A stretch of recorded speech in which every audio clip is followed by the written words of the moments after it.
ശബരിമലയിൽ മുൻ വർഷത്തെ അപേക്ഷിച്ച് വരുമാനത്തിൽ വൻ വർധനവ്.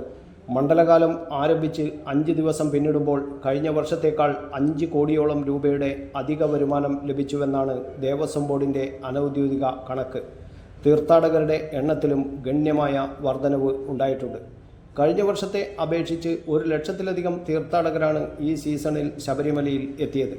വൃശ്ചികം 1 മുതൽ 5 ദിവസത്തിൽ 3,17,923 പേർ ദർശനം നടത്തി.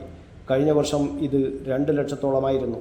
തിരക്ക് തുടരുമ്പോഴും തീർത്ഥാടകർക്ക് സുഗമമായി ദർശനം നടത്താനാകുന്നത് സംസ്ഥാന സർക്കാരും ദേവസ്വം ബോർഡും നടത്തിയിട്ടുള്ള മുന്നൊരുക്കങ്ങളുടെയും ക്രമീകരണങ്ങളുടെയും വിജയമാണ്. ദിവസം 18 മണിക്കൂറാണ് ദർശന സമയം. വെർച്വൽ ക്യൂ വഴി ഭക്തർ കൃത്യസമയം പാലിക്കുന്നതും 18-ാം പടിയിൽ പോലീസുകാരുടെ ഡ്യൂട്ടി സമയം കുറച്ചതും നേട്ടമായി.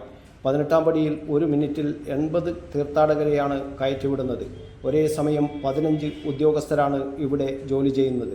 15 മിനിറ്റ് ജോലി, അരമണിക്കൂർ വിശ്രമം എന്ന തരത്തിൽ 18-ാം പടിയിൽ പോലീസ് ഉദ്യോഗസ്ഥരുടെ ജോലി സമയം ക്രമീകരിച്ചിരിക്കുന്നത്. നടപ്പന്തലിലും ഏറെ നേരം കാത്തു നിൽക്കേണ്ടി വരുന്നില്ല. പാർക്കിംഗ്, കുടിവെള്ള, വിശ്രമ സംവിധാനങ്ങൾ എല്ലാം മികച്ച രീതിയിൽ ക്രമീകരിച്ചുകൊണ്ടാണ് മുന്നോട്ടു പോകുന്നത്. News bureau, Kannur media. വിവാഹ പർച്ചേസുകൾക്ക് കുറഞ്ഞ പണിക്കൂലിയിൽ സ്വർണം മുൻകൂട്ടി ബുക്ക് ചെയ്യാൻ അഡ്വാൻസ് ബുക്കിംഗ് സ്കീം. പണിക്കൂലിയിൽ 50% വരെ ഡിസ്കൗണ്ട് നേടാൻ മൈ ഗോൾഡ് സേവിംഗ് സ്കീം. പണിക്കൂലി ഒന്നുമില്ലാതെ സ്വർണ്ണാഭരണം സ്വന്തമാക്കാൻ ഗോൾഡൻ ബഡ് സ്കീം. എന്നും വിശ്വസ്തയോടെ സ്വർണം സ്വന്തമാക്കാൻ ആരാധന ജ്വല്ലറി, കുവൈറ്റ് ആൻഡ് കണ്ണൂർ.